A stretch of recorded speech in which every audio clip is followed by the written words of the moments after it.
இன்றைய தேவ வார்த்தை அப்போஸ்தலர் நடபடிகளின் புஸ்தகம் 9 அதிகாரம் 6 வசனம். ஆண்டவரே, நான் என்ன செய்ய சித்தமாயிருக்கிறேன் என்றான்.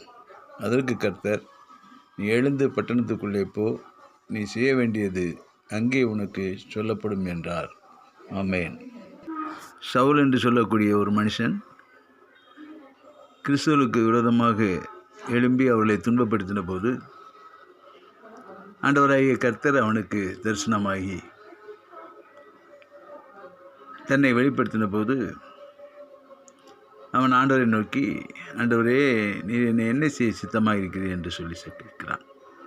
அப்பொழுது கர்த்தர், நீ எழுந்து பட்டணத்துக்குள்ளே போ, நீ செய்ய வேண்டியது அங்கே உனக்கு சொல்லப்படும் என்றார். அதினதின் காலத்திலே நேர்த்தியாய் எல்லாவற்றையும் செய்யக்கூடிய தேவன் சவுலை குறித்ததான காரியங்களிலும் கூட ஏற்ற நேரத்தை அவர் வைத்திருந்தார்.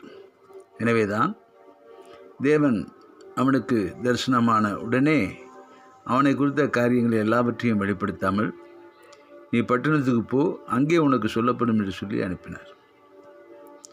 அப்படியே அவன் பட்டணத்துக்குள்ளே சென்று 3 நாட்கள் பார்வையற்றவனாய் கர்த்தருடைய சமூகத்தில் காத்திருந்த போது அனனியா என்ற மனிதன் மூலமாக அவன் என்ன செய்ய வேண்டும் என்பதை ஆண்டவர் அவனுக்கு வெளிப்படுத்தினார். அதே போல தான் இன்றைக்கு நம்முடைய வாழ்க்கையிலே ஆண்டவர் நம்மோடு கூட இடைப்படும் போது நம்முடைய காரியங்களை குறித்து நாம் அவரிடத்தில் அறிய வேண்டும் என்று சொல்லி எதிர்பார்ப்போடு இருக்கும்போது ஆண்டவர் சொல்கிற வார்த்தை, நீ போ, உனக்கு சொல்லப்படும். எனவே ஆண்டவர் சமூகத்தில் நாம் காத்திருக்கும் போது ஆண்டவர் ஏற்ற காலத்திலே நமக்கு உரித்ததான காரியங்கள் எல்லாம் ஆண்டவர் நம்முடைய வாழ்க்கையை நடப்பித்து நம்மை ஆசீர்வதித்து உயர்த்துவார். அது ஊழியமாக இருந்தாலும் சரி, உலக வாழ்க்கையின் நன்மையாக இருந்தாலும் சரி, அவை எல்லாவற்றிலும் ஏற்ற காலத்திலே கொடுத்து நம்மை ஆசீர்வதிக்க தேவன் போதுமானவராக இருக்கிறார். நான் கர்த்தருடைய சமூகத்திலே காத்திருந்து அவர் செயல்பட பொறுமையாக காத்திருக்கும்போது ஆண்டவர் நமக்காக ஏற்படுத்தி கொடுத்து வைத்திருக்கிற எல்லாவற்றையும் நாம் சொந்தமாக்கி கொள்ள முடியும். அதைத்தான் சங்கீதக்காரன் சொல்கிறான், நான் கர்த்தருக்காய் பொறுமையுடன் காத்திருந்தேன், அவர் என் பக்கமாய் சாய்ந்து என் கூப்பிடுதலை கேட்டார். ஆண்டவர் நம்முடைய கூப்பிடுதலை கேட்பார். ஏற்ற காலத்திலே ஆண்டவர் கிரியை செய்யும்படிக்கு நாம் காத்திருக்கும்போது நம்முடைய சகல ஆசீர்வாதங்களை, நமக்காக வைத்திருக்கிற சகல ஆசீர்வாதங்களையும் நமக்கு ஆண்டவர் கட்டளையிட்டு ஆசீர்வதித்து நம்மை உயர்த்துவார். எனவே கர்த்தருடைய சமூகத்தில் காத்திருப்போம்.